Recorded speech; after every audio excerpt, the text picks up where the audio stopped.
सादर प्रणाम। सबसे पहले तो बहुत देर से मैं जुड़ पाया, क्षमा प्रार्थी हूँ। हिंदी का मौसम चल रहा है। बिल्कुल। अब कुछ हो जाए, ये बनी बात कुछ। हिंदी के मौसम में हिंदी का फैशन करने वाले लोग बहुत चर्चा में। हम सब कहीं ना कहीं हिंदी के फैशन से जुड़े हुए लोग हैं, और उस फैशन को जब तक पैशन से नहीं जोड़ देंगे तब तक भारत के आम जनता में अट्रैक्शन नहीं होगा। बिल्कुल, निश्चित।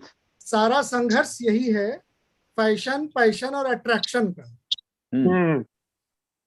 दिनकर जी ने कहा था तत्कालीन गृह मंत्री को, उस समय जो गृह मंत्री थे, कि कहीं ऐसा ना हो कल कल की बात करते करते कल पे टल जाए। तो ये जो हिंदी कल कल की बात में टलती रही और कब तक के लिए टली, ये दिनकर जी की आत्मा से पूछिए। और उस समय गृह मंत्री लाल बहादुर शास्त्री थे।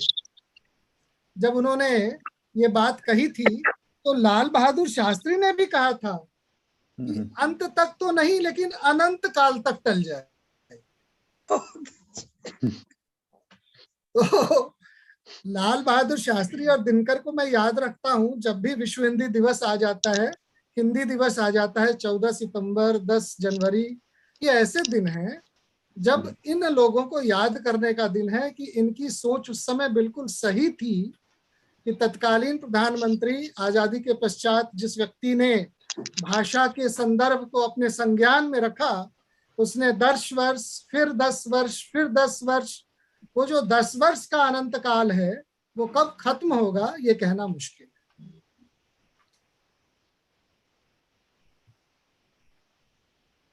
अभी सुलभ जी कह रहे थे कि अंग्रेजी के ज्ञान के बिना हम क्या नहीं कर सकते, सब कुछ कर सकते हैं।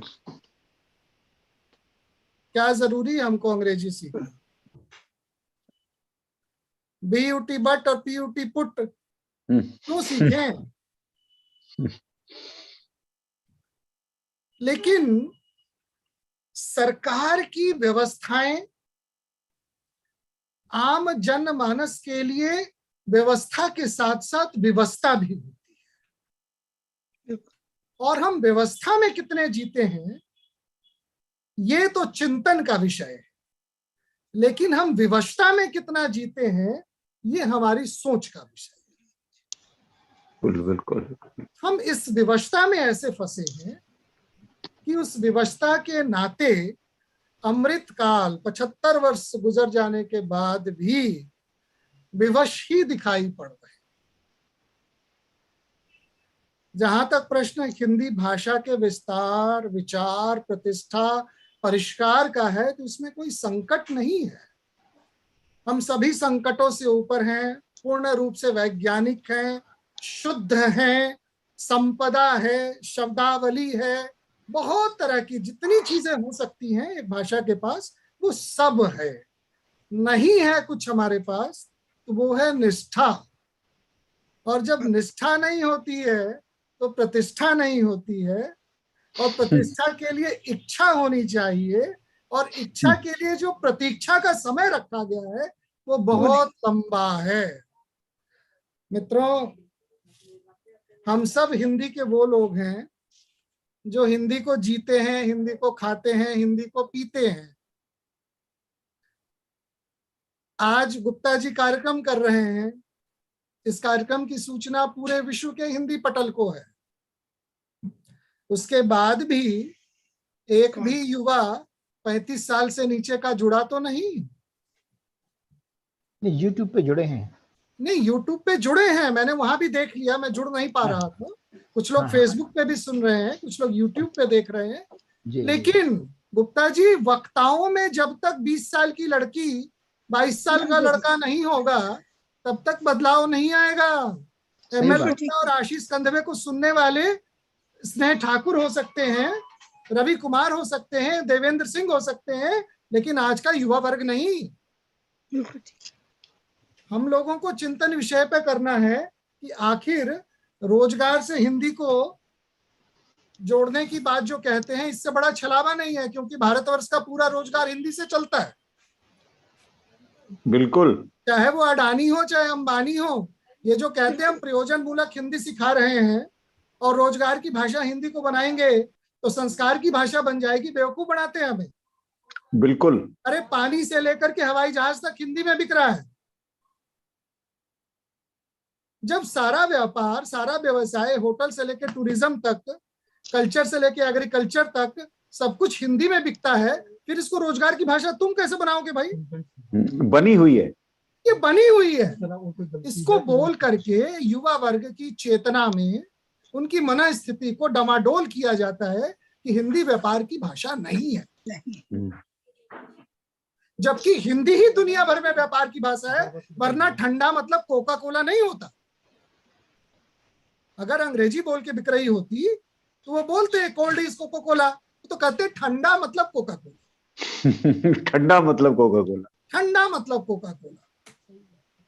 तो ये हमारी व्यापार की भाषा है, हमारे संस्कार की भाषा है, हमारे अपनों की भाषा है, जन की भाषा है, मन की भाषा है, हमारे उपक्रम की भाषा है, हमारे प्रयोजन मूलक संस्थानों की भाषा है, लेकिन निष्ठापूर्ण भाषा नहीं, विश्वास में नहीं है, हमारी चेतना में नहीं है, हमारी साहित्यिक संस्कार में नहीं है। लोग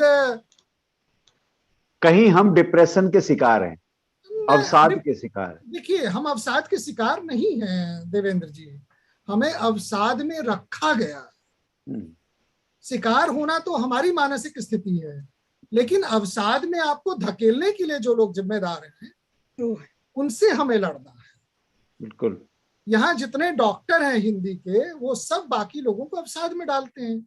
और दूसरा, प्रतिस्पर्धा कितनी करते हैं हिंदी वाले, जरा सा मेरा नाम हो गया इसको काट दो। गुप्ता जी आजकल छाए हुए, इनको काटो, इनकी टोपी उतारो।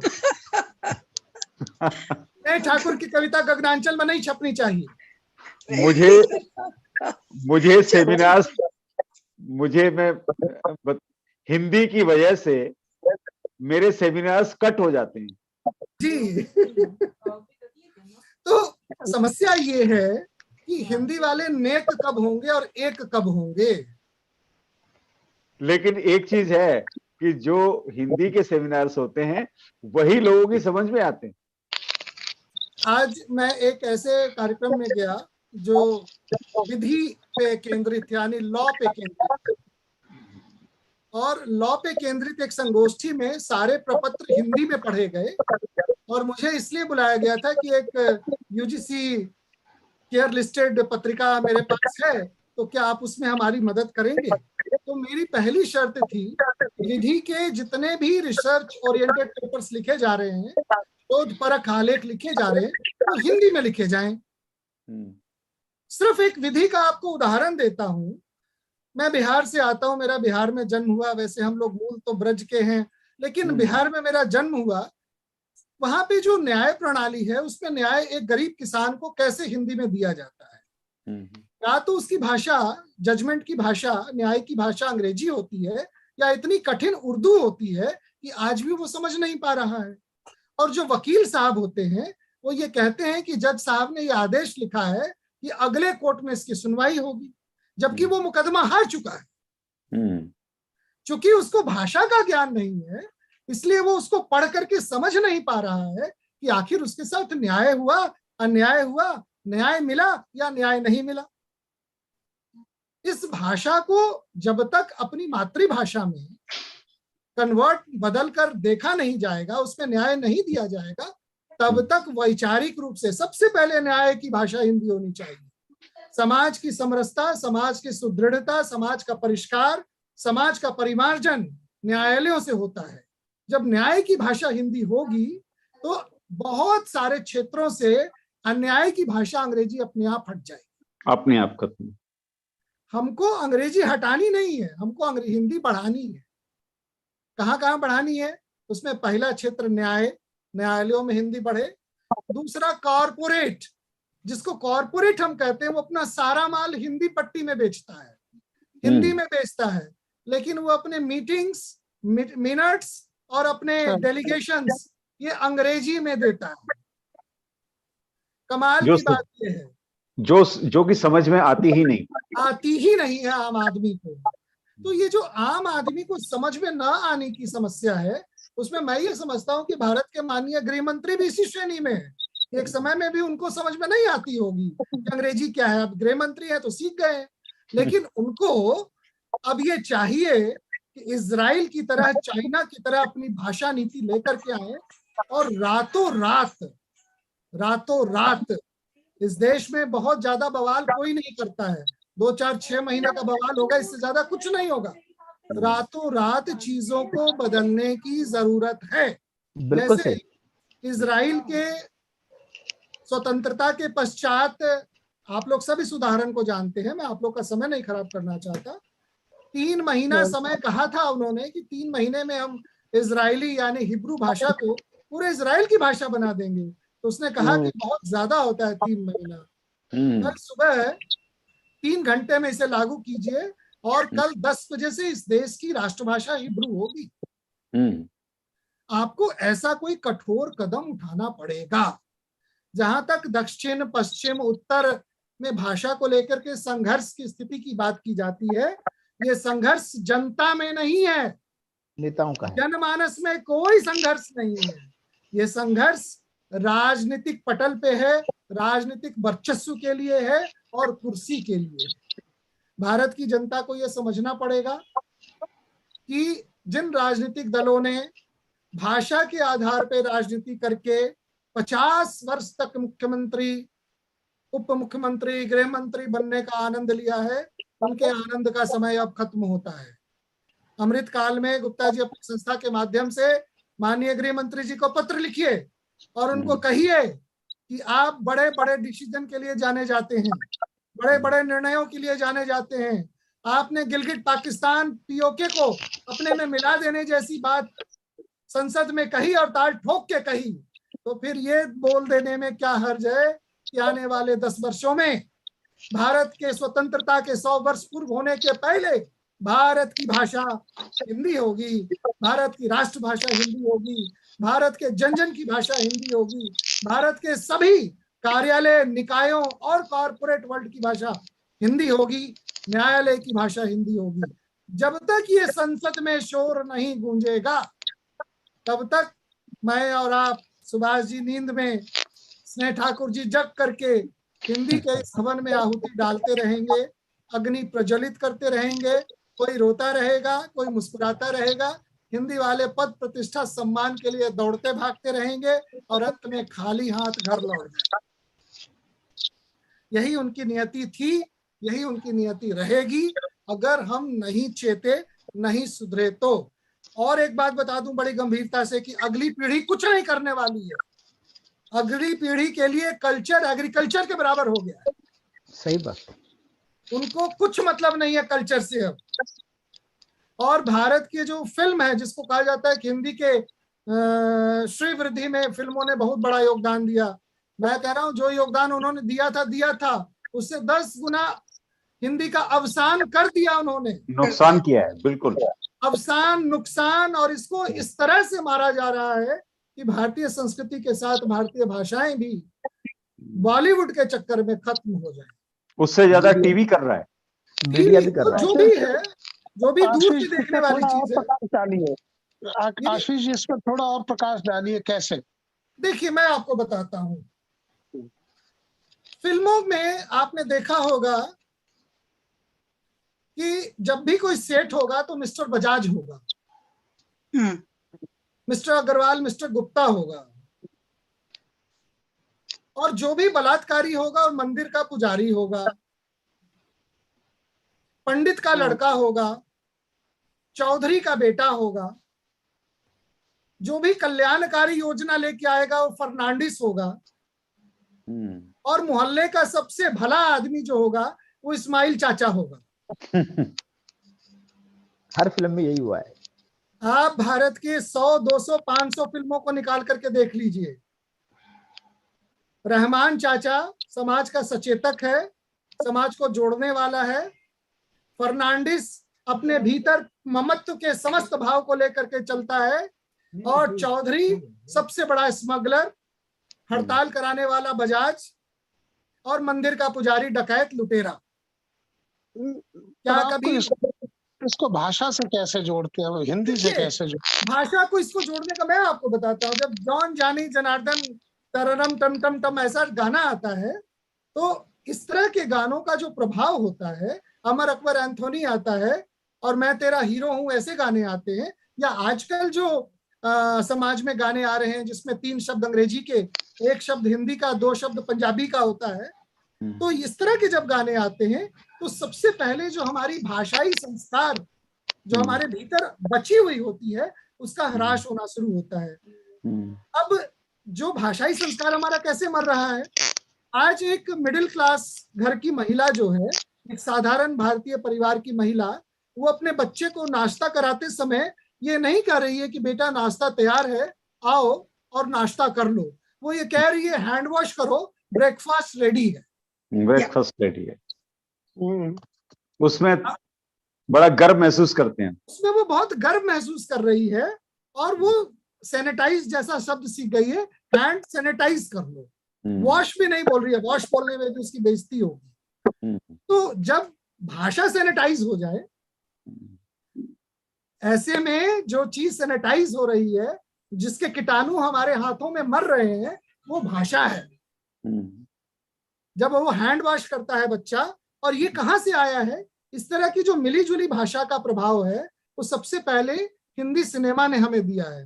80 के दशक में ये शुरुआत हुई थी और 80 के दशक के बाद ऐसे हजारों गाने बने, ऐसे बहुत सारी चीजें आई जिसमें प्रतीकात्मक अंग्रेजी था, लेकिन आज तो रैप और पॉप और डिस्को के नाम पे उनकी जो मूल भावना थी उसको भी समाप्त कर दिया है हमारे लोगों ने, हमारे डायरेक्टर्स प्रोड्यूसर्स ने। और विशेष करके संस्कृति के क्षेत्र में, जैसे ही सुभाष जी संस्कृति मरेगी, भाषा अपने आप, भाषा मरेगी, संस्कृति अपने आप मर जाएगी। भाषा की मृत्यु से संस्कृति की मृत्यु निश्चित है। इसलिए भारत में बहुत नियोजित तरीके से दूरदर्शन के माध्यम से, टीवी सीरियल्स के माध्यम से, समाचार चैनलों के माध्यम से, बहुत सारे समाचार चैनलों ने भी इस तरह का, वो मर्डर बोलते हैं, वो मृत्यु और हत्या नहीं बोलते हैं, फलाने का मर्डर हो गया, वो अपने कैप्शन में भी लिखते हैं, वो ब्रेकिंग न्यूज लिखते हैं, सारे चैनल ब्रेकिंग न्यूज लिख रहे हैं। तो हमारा क्या हो रहा है कि हमारा बच्चा भी तो ब्रेकिंग न्यूज ही सीख रहा है। वो हिंदी का शब्द नहीं सीख रहा है, ब्रेकिंग न्यूज के लिए क्या शब्द होगा, उसके लिए वो हिंदी हो गया। तो हम अंग्रेजी की हिंदी तो कर नहीं पाएंगे, लेकिन हिंदी की हम हिंदी जरूर कर देंगे। समस्या फिल्मों के माध्यम से आज इतनी विकराल हो चुकी है कि बच्चे अपने घरों में उदाहरण देते हैं कि फलाने पिक्चर में इस गाने में ऐसा कहा गया था, फलाने पिक्चर ने अमिताभ बच्चन ने यह डायलॉग बोला था। अब ये सारा कैसे हुआ होगा?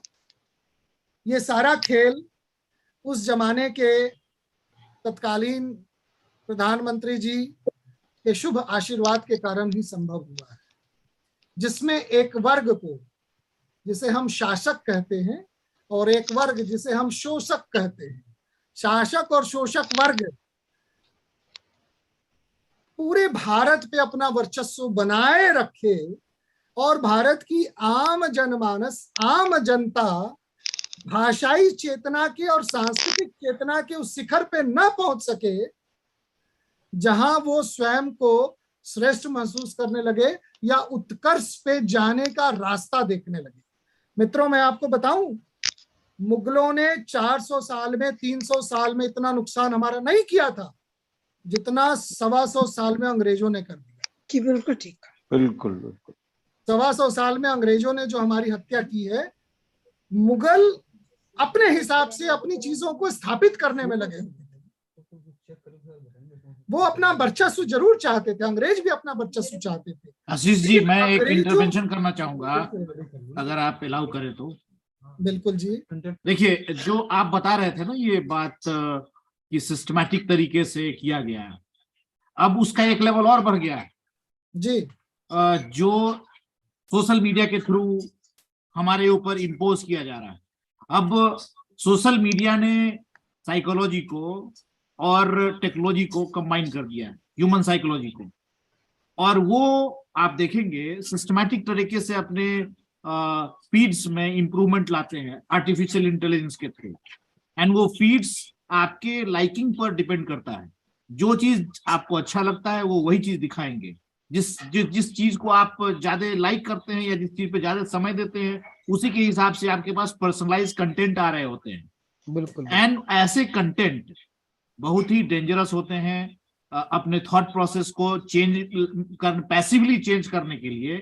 तो इसी चीज को मैंने शुरुआत में कहा था कि जो ट्रेडिशनल वे ऑफ हेजेमनी है उससे ऊपर उठ के एक नया तरीका अपनाया जा रहा है, और वो है सोशल मीडिया और वेब 2 टेक्नोलॉजीज के थ्रू, जिसके थ्रू हमको पता ही नहीं होता कि हम लुट रहे होते हैं और हमारा सब कुछ छिन गया होता है।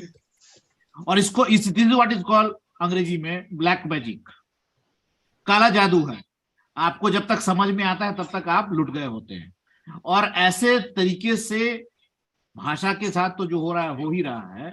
संस्कृति, हमारा जो ट्रेडिशनल थॉट्स है, वे ऑफ लाइफ है, अपने देश के प्रति, समाज के प्रति जो जागरूकता है या सेंसिटिविटी है, उन सब को धीरे धीरे धीरे करके भगाया जा रहा है। और इन सब के बारे में हमारे कॉमन जनता को जानकारी नहीं है। और ऐसी स्थिति में जब हम खुद अपने बारे में नहीं सोचेंगे तो इसके बदले में जो लोग मोनोपोलाइजर्स हैं, नए मोनोपोलाइजर्स, जो थॉट्स में घुस के आपके दिमाग को दूषित कर रहे हैं और आपको पता नहीं चल रहा है और पूरी तरह से ब्रेन वॉश हम हो जाते हैं। तो इस सब चीज में भारत जो भाषा है और जागरूकता है, वो सिर्फ भाषा के प्रति जागरूकता की जरूरत नहीं है, हमें अपने राइट्स के प्रति, अपने थॉट्स के प्रति, अपने सेंटिमेंट्स के प्रति, इन सब की जरूरत होती है। मुझे लगता है सिर्फ अगर हम ये सब चीज पे ध्यान देने लगेंगे तो अपने आप अपने भाषा के प्रति राइट्स डेवलप होगा। हम डिमांड ही नहीं करते कि हमें हिंदी में जजमेंट चाहिए, और अगर जजमेंट ना मिले तो उसके लिए रिट पिटीशन फाइल कीजिए, उसके लिए क्लेम ठोकिए, जो कि जनरली विदेशों में किया जाता है। बट भारत में ऐसा नहीं होता क्योंकि हम आदी हो गए हैं धक्का खाने की। देखिए, ये आप बिल्कुल, रवि जी आपने बिल्कुल सही कहा, लेकिन बात ये है कि देखिए ये बड़ा सुनियोजित तरीके से किया जा रहा है। ये कॉर्पोरेट वर्ल्ड में लोग इस बात के लिए उनको नौकरी दी जा रही है, समझे कि आप इसको किस तरीके से आप बढ़ाएंगे सेल्स को, कैसे लोगों के दिमाग को वो करेंगे। गूगल रेटिंग, लोग अपनी जो वेबसाइट बनाते हैं उनकी कैसे गूगल रेटिंग जो है चेंज की जाती है, वही एडवर्टीजमेंट बार बार आते हैं। आप बिल्कुल, आपने सही पकड़ की। सर पहले से हो रहा है सुभाष जी। स्तर का कोई जो है सोच वाले लोग होने चाहिए कि जो ये गवर्नमेंट के लेवल पे हो, सरकारी लेवल पे भी हो, और समाज में भी ऐसे लोग हों कि इन बातों को इस तरीके के, ये प्रोपेगेंडा कहिए या कुछ भी कहिए, जिस तरीके से वो चला रहे हैं उस तरीके से हम लोग भी चलाते। ये इंडिविजुअल एक व्यक्ति नहीं कर सकता है, कंट्रोल की बहुत जरूरत है इस पे। जी हाँ, लेकिन उसके लिए सुनियोजित तरीके से ये जो है, जैसे मैंने पहले कहा था कि इसके लिए एक रणनीति की जरूरत है, कूटनीति की जरूरत है। इसके लिए सिर्फ भावात्मक होकर जो है भावनाओं से काम नहीं चलेगा। और आशीष जी, मैं आपकी बात पे आ रहा हूँ, मैं आपकी बात को काट नहीं रहा हूँ, मैं समझने की कोशिश कर रहा हूँ। और मैं एक उदाहरण दूंगा कि मुझे लगता है कि हिंदी, बिल्कुल आप ठीक कह रहे हैं कि संस्कृति को तो तोड़ मरोड़ दिया गया कि जब हिंदी बोली जाती तो विलेन बोलता है कि यदि आप हमें आदेश करें तो हम श्री गणेश करें। तो इस तरीके मजाक उड़ा के हिंदी का मतलब वो हीरो जो है वो विलेन जो है बोलता है इस तरीके से, तो वो भी एक हिंदी का मजाक बना के करता है। मैं आपको छोटा सा उदाहरण दूंगा। यहाँ एक ऑस्ट्रेलिया में जगह मकाय, मैं एक बार वहां पे गया, एक रेस्टोरेंट में, इंडियन रेस्टोरेंट मैंने ढूंढा, उसमें बैठा, तो वो मालिक जो था उसका बच्चा जो है मेरे पास आके और बात करने लग गया। वो जो है हिंदी में बात करे ठेठ, तो तब तक मालिक की बीवी जो है वो मेरे लिए खाना लेके आई। वो देख के अपने हस्बैंड को बुला लाई कि ये बच्ची मेरी जो है हिंदी में कैसे बात कर रही, बोलो तो पंजाबी थे। तो वो हमसे बोले कि सर जी, मैं कसम खा के कहती हूँ हम घर पे कभी हिंदी बोलते ही नहीं, तो ये मेरी बेटी कैसे बोल रही है, मुझे बड़ा ताज्जुब हो रहा आपके साथ। तो मैंने कहा कि फिल्में काहे में देखते हो, कि वो तो हम हिंदी में ही देखते हैं, बॉलीवुड ही देखते हैं। और आप यकीन करिए कि वो लड़की इतनी शुद्ध बोल रही, उन लोगों को ताज्जुब हो रहा। तो गलत सही एक दूसरी बात है, लेकिन हिंदी लोगों तक पहुंचाने में फिल्म का जो है बॉलीवुड का कहीं तक हाथ रहा है, जो मुझे लगता है। मैं आपकी बात को समझना चाहता हूँ कि नुकसान कितना किया और फायदा कितना किया है, और मैं इसी बात पे चाहता हूँ कि आप थोड़ा और विस्तार से बताएं। सुभाष अच्छा, जी, मैं इंटरवीन करना चाहूंगा। मैं इसके पहले जो रवि जी ने कहा कि ये काम आज से नहीं हो रहा है, मस्तिष्क बदलने का। एक केजीबी के जासूस ने अपनी किताब में लिखा कि उन्हें भारत भेजा गया था पत्रकार बनाकर कि भारत की संस्कृति को, धर्म को कैसे खत्म किया जाए। और वो कहते हैं, जब मैं यहाँ आया मैंने इतनी महान संस्कृति देखी तो मैं ही बदल गया। और हम जिन लोगों को विद्वान बनाकर विदेश में ले जाते थे, वो इसलिए ले जाते थे, मूर्खों को, विद्वान नहीं थे, कि ताकि वो हमारे रंग में रंग कर अपनी संस्कृति को खत्म कर सकें। और बाद में जब लगा इतनी महान संस्कृति को नष्ट नहीं करना चाहिए, तो बाद में वो कनाडा भाग गए थे। ये उनकी किताब का हिस्सा है। तो ये हमारे साथ सदियों से होता आ रहा है, भाषा को लेकर भी, संस्कृति को लेकर के भी, इसमें कोई दो राय नहीं है। और सुभाष जी, मैं बताऊं, फिल्मों का आदमी मैं हूं, मैंने फिल्मों वालों के साथ काफी समय बिताया है, फिल्मों पर काफी लिखा है। हिंदी फिल्मों के नाम अब अंग्रेजी में होने लगे हैं, हिंदी फिल्मों में डायलॉग अंग्रेजी में होने लगे हैं, और हिंदी फिल्मों की जो स्क्रिप्ट है वो रोमन लिपि में लिखी जाने लगी है। मैंने कई बार उनसे बहुत बहस की कि साहब ये हिंदी फिल्म का नाम अंग्रेजी में क्यों। कई सेमिनार में मैंने उनसे ये कहा, आपने हिंदी को आगे नहीं बढ़ाया, आपने हिंदी का इस्तेमाल करके, हिंदी के श्रोताओं का इस्तेमाल करके अपने धंधे को आगे बढ़ाया। आप तो अंग्रेजी दां हैं, आप तो अंग्रेजी में ही बनाना चाहते हैं। लेकिन क्या करें, आज भी भारत का आदमी हिंदी जानता है और हिंदी से ही धंधा चलता है। हिंदी बनाना आपकी मजबूरी नहीं है, मजबूरी है, निष्ठा नहीं है। हिंदी सिनेमा वालों की हिंदी के प्रति कतई निष्ठा नहीं है। आज की बात मैं कर रहा हूँ, पिछले 20-25 साल की बात कर रहा हूँ, उसके पहले की नहीं कर रहा हूँ। उनकी कोई निष्ठा हिंदी के प्रति नहीं है। हिंदी उनके लिए मजबूरी की बात है। हाँ, इस मजबूरी के बावजूद भी वो हिंदी पहुंच तो रही है, ये बात भी सही है। उनका व्यापारिक ढंग है ये, और व्यापार में वो चीज बिकती है जिसमें चमक ज्यादा होती है। ये आशीष जी, अब वापस आप आइए, क्योंकि आपके पर कई सवाल आप तक जो हैं पहुंच चुके हैं। सुभाष जी ने कर रहे हैं और मैं समझने की कोशिश कर रहा हूँ। सुभाष जी ने अपनी चिंताओं से अवगत कराया। वैश्विक स्तर पे अगर आप देखेंगे तो वैश्विक स्तर की जो संस्कृति है, वहां उनको मूल भारतीय संस्कृति के बारे में बहुत ज्यादा ज्ञान नहीं रहा। रूस में हिंदी के गाने बहुत प्रचलित हो गए क्योंकि उनको उनका लिरिक्स, उनका अंदाज, उनका मेकअप, गेटअप बहुत पसंद आ रहा था, तो वो उसको पसंद करने लग गए। जैसे आजकल आप भारत में देख रहे होंगे कि नए बच्चे जो है कोरिया के गाने सुन रहे हैं। उनको कोरियन आती नहीं है, लेकिन वो कोरियन गाने सुन रहे हैं और उनको याद भी है। सुनने वाले को लग रहा है कि इसको तो कोरियन गाना आता है। असल में कोरिया का अभी जो वर्तमान का सिनेरियो है, जो उनका परिदृश्य है गाने को लिखने को लेकर के और म्यूजिक के कंपोजिंग को लेकर के, वो भारत के बच्चों को बड़ा रुचिकर लग रहा है, तो भारत वाले उस पर थिरक रहे हैं। इसी तरह कभी अंग्रेजी पे माइकल जैक्सन पे थिरकते थे। तो ये रुचि की चीज है, इससे उस संस्कृति का कोई लेना देना नहीं है। रूस में मेरा जूता है जापानी गाने वाले और मैं आवारा हूं गाने वाले सैकड़ों हजारों लोग आपको मिलेंगे, लेकिन उनका भारतीय संस्कृति में से ना कुछ लेना देना है, ना उससे उनका कुछ बनता करता है। मुद्दा ये है। दूसरा मुद्दा ये है कि भारत से विदेशों में गाने प्रचलित हों, ये कोई भारत के सिनेमा बनाने वाले लोगों का लक्ष्य नहीं रहा है। उनको तो भारत में ही इतने दर्शक मिलते हैं कि कोई गाना हिट हो गया तो अरबों खरबों का कमाई वो एक बार में करके बैठ जाते हैं। अच्छा, कुछ ऐसे पिक्चर बनाने वाले घराने हैं जिसमें ताराचंद बड़जात्रा का राजसी प्रोडक्शन है, वो कुछ ऐसे घर हैं, कुछ और भी एक दो, गुलशन नंदा हुआ, वो मैं उनका नाम भूल गया, जिसने कुछ बहुत महत्वपूर्ण पिक्चरें बनाई थी, नवरंग वगैरह बनाई थी। उस प्रोडक्शन हाउस के लोग भारतीय संस्कृति का भी उतना ही ध्यान रखते थे जितना भारतीय भाषाओं का। लेकिन भारत के परिदृश्य में अगर आप इस बात को देखेंगे तो 100 में से 99 जो डकैत है, जो ब्लैकमेलर है, जो स्मगलर है, वो सक्सेना साहब, बजाज साहब, गुप्ता साहब, अग्रवाल साहब हैं। तो ऐसा उन्होंने क्यों किया? बहुत इस पे सोचने, बहुत गहन चिंतन का विषय है ये। उसमें एक भी इस्माइल खान नहीं मिलेगा आपको, ये बड़ा चिंता का विषय है।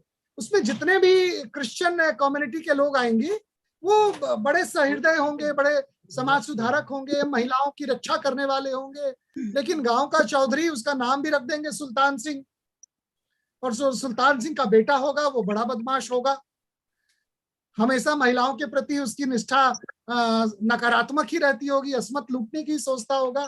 तो इस तरह की जो पृष्ठभूमि बनाई गई, इसमें मूलतः हिंदू प्रवृत्ति को, जो मैं नहीं कहना चाहता था, हिंदू प्रवृत्ति को, हिंदू आर्ट ऑफ लिविंग को खत्म करना ही उनका ध्येय था, कि किसी भी तरह से हिंदी और हिंदू दोनों प्रभावित हो, और उसमें वो बहुत हद तक सफल रहे हैं। गुप्ता जी, ये आज का विषय नहीं है, आज का विषय तो विश्व हिंदी दिवस है, लेकिन ये प्रवृत्ति असल में हिंदुइज्म के खिलाफ जाती है, भारतीयता के खिलाफ जाती है, भारतीय राष्ट्रवाद के खिलाफ जाती है, भारतीय ज्ञान परंपरा सनातन संस्कृति के खिलाफ जाती है, और भारत की मूल चेतना के खिलाफ जाती है। इसलिए उन्होंने उस जहर को स्वीट पॉइजन के रूप में हमें इतना धीरे दिया कि अब जाकर के 21वीं सदी में 2 दशक गुजर जाने के बाद हमें समझ में आ रहा है कि हिंदी सिनेमा ने हमारे साथ आखिर किया क्या। नया उदाहरण देख लीजिए, ये जो अभी पठान पिक्चर पे इतना बवाल हो रहा है, उसमें कच्चा लड़की को भगवा कलर की पहनाने की क्या जरूरत थी? उन्होंने हमारी भगवा अस्मिता का नाश कर दिया। और उसमें बहुत सारे युवा वर्ग जो है वो कहते हैं रंग से क्या होता है, रंग से कुछ भी नहीं होता, हम तो पहले भी पहनते थे।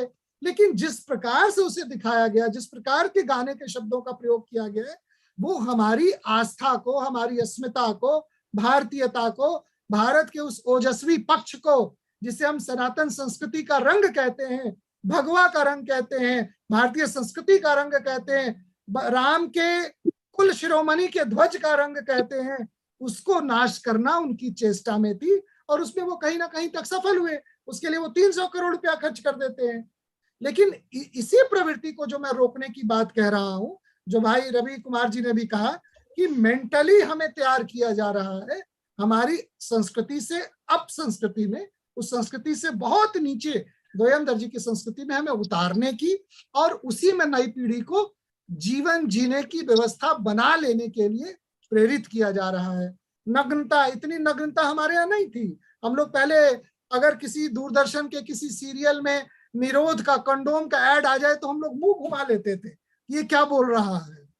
हम वो संस्कारी लोग थे। आज वॉल्यूम बढ़ा रहे हैं बच्चे, क्या बोल रहा है। ये फर्क जो है ना सुभाष जी, ये भारतीय संस्कृति की मूल चेतना को नष्ट कर रही है, जिसमें फिल्म और दूरदर्शन पे चलने वाले सीरियल्स का बहुत बड़ा योगदान है। और कहीं ना कहीं उसके पीछे जो आधार है वो भारत की भाषाएं हैं। सिर्फ हिंदी नहीं, समस्त भारतीय भाषाओं पे संकट है। बंगला, तेलुगु, मराठी, मलयालम में भी मिलावट शुरू हो चुकी है। ये अलग बात है कि उनके यहाँ मात्रा अभी कम है, उनकी निष्ठा हमसे ज्यादा है, पर उत्तर भारत क क्षेत्र के लोग, विशेषकर बिहार, बंगाल, राजस्थान, हिमाचल, जो क क्षेत्र के लोग हैं, राजस्थान, यहाँ के लोगों में इतनी मिलावट हो चुकी है कि गुप्ता जी एक आप प्रतियोगिता करा लो जिसमें 3,000 रुपए और 10,000 रुपए 2 पुरस्कार रखो, पुरस्कार राशि मैं दूंगा। 3 मिनट तक बिना किसी भाषा के शब्द का मिलावट किए हुए अपनी भाषा में 3 मिनट अपनी बात को रखना है, व्याख्यान देना है, सिर्फ 3 मिनट। 3 मिनट तक हम अपनी शुद्ध भाषा नहीं बोल पा रहे गुप्ता जी। जब उसमें 3 मिनट बोलने की बात आती है तो उसमें 10 उर्दू के शब्द मिल रहे हैं, 15 फारसी के शब्द मिल रहे हैं और 5 अंग्रेजी के शब्द भी मिल रहे हैं। बहुत कोशिश करने के बाद भी 3-5 मिनट आप अपनी भाषा में, अपनी मातृभाषा में, चाहे वो बंगला हो, तेलुगु हो, तमिल हो, कन्नड़ हो, मलयाली हो, आप नहीं बोल पा रहे हो। संकट ये है। संकट विश्व में कनाडा में हिंदी कहाँ है, ये कोई संकट नहीं है। अमेरिका में हिंदी कहाँ है, कोई संकट नहीं है। वहां की हिंदी विशुद्ध शुद्धतावादी है। वहां जो भी सिखाया जा रहा है ऑस्ट्रेलिया में वो शुद्ध सिखाया जा रहा है। लेकिन हमें सबसे अशुद्ध हिंदी पढ़ाई जा रही है, सबसे अशुद्ध हिंदी सिखाई जा रही है। चिंता का विषय ये है।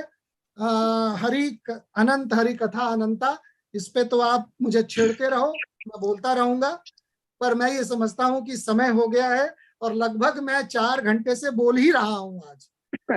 तो आशीष एक बात जरूर कहना चाहूंगी कि जो तुमने अभी आखिर में कहा कि मैं इस बात को नहीं कहना चाह रहा था और वो कह रहा हूं, और वही सबसे अच्छी बात, सबसे बड़ी बात और सबसे नुकीली चुभने वाली बात कही है, जिसका कि असर पड़ना चाहिए, एक इंजेक्शन की तरह हमारे उसमें लगना चाहिए, और उससे अगर हम उससे भी नहीं जागते तो मरे रहेंगे। कब तो जागेंगे?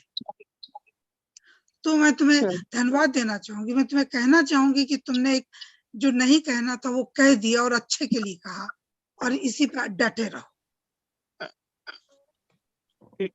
इसमें दो राय नहीं है। आशीष जी, आप जो ये कह रहे थे कि आज ये विषय नहीं है, आज तो हिंदी दिवस का है, लेकिन मैं चाहता हूं इस तरीके से खुले मंच पे खुले मन से जो है चर्चाएं होनी चाहिए।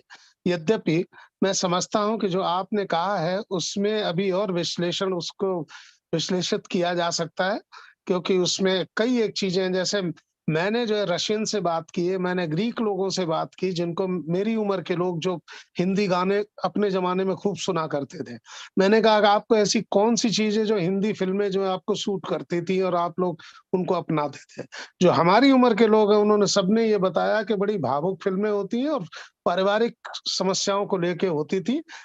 हम लोग इसलिए उनको देखते थे, उनसे प्रभावित होते थे कि आप लोग रुला देते, पल में रुला देते हो, पल में हंसा देते हो, समझे, और फिर गाने जो है होते, तो इसलिए हमको अच्छी लगती थी। हो सकता है कि मैं गलत हूँ, मेरी इतनी स्टडी नहीं हूँ, मैंने कोई 2-4-5 लोगों से बात की होगी। नहीं, आप गलत देखिए, बिल्कुल नहीं है। उसमें एक बात मैं बोल दूं आशीष, उसमें जो नजरिया था वो फर्क था। वो जो आप जिस बात की बात कर रहे हैं, उन आदमियों का, उन्होंने कभी सोचा भी नहीं था कि उनको इस तरह से उनके दिमाग में, उनके मस्तिष्क को छेड़ा जा रहा है, उसको बंद किया जा रहा है। इस पूरे राष्ट्र का कैरेक्टर एसोसिएशन किया जा रहा है। तो हमारी मूल सांस्कृतिक चेतना है, उसको मिटाने के लिए इस तरह की पिक्चर बनाए जा रहे हैं, प्रयास किए जा रहे हैं। और वर्तमान सरकार से उम्मीद है, अगर ये सरकार 20-25 साल तक लगातार रहेगी जैसा कि हम लोग चाहते हैं, तब एक आमूल चूल परिवर्तन, जब तक एक पीढ़ी से दूसरी पीढ़ी में व्यवस्थाएं संप्रेषित नहीं होती हैं, तब तक विचारधारा में परिवर्तन नहीं होता, नहीं आएगा। इसलिए हम इस विचार को अगर आत्मसात कर रहे हैं और मेरे बाद की पीढ़ी में अगर उसको हम संप्रेषित करेंगे, तब जो अगली पीढ़ी है 2040 वाली, उसमें भारतीयता के संस्कार बचने की संभावना है। ये मैट्रिक्स बहुत डिफिकल्ट है। आप तो साइंस के व्यक्ति हैं, मैं भी साइंस का स्टूडेंट हूं। इस मैट्रिक्स को, प्रोबेबिलिटी को हमें बहुत तरीके से देखना पड़ेगा कि आखिर हम किस मैट्रिक्स को किसके सामने रखें और किस मैट्रिक्स को हम हटा दें सोसाइटी से। तब जाकर के जो हमारा एक नया मेटाफिजिक्स बनेगा, जो नई तत्व मीमांसा हमारी होगी, उस तत्व मीमांसा के अनुसार 100 वर्ष की स्वतंत्रता के पश्चात के भारत के चरित्र का निर्धारण होगा। उस तत्व मीमांसा को हमें बदलना पड़ेगा, जिसे अंग्रेजी में कहते हैं नैरेटिव चेंज करना।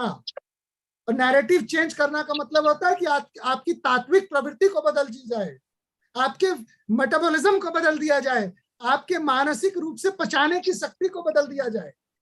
नैरेटिव चेंज करना उसे कहते हैं, जो मानसिक खुराक है वो बदल दीजिए।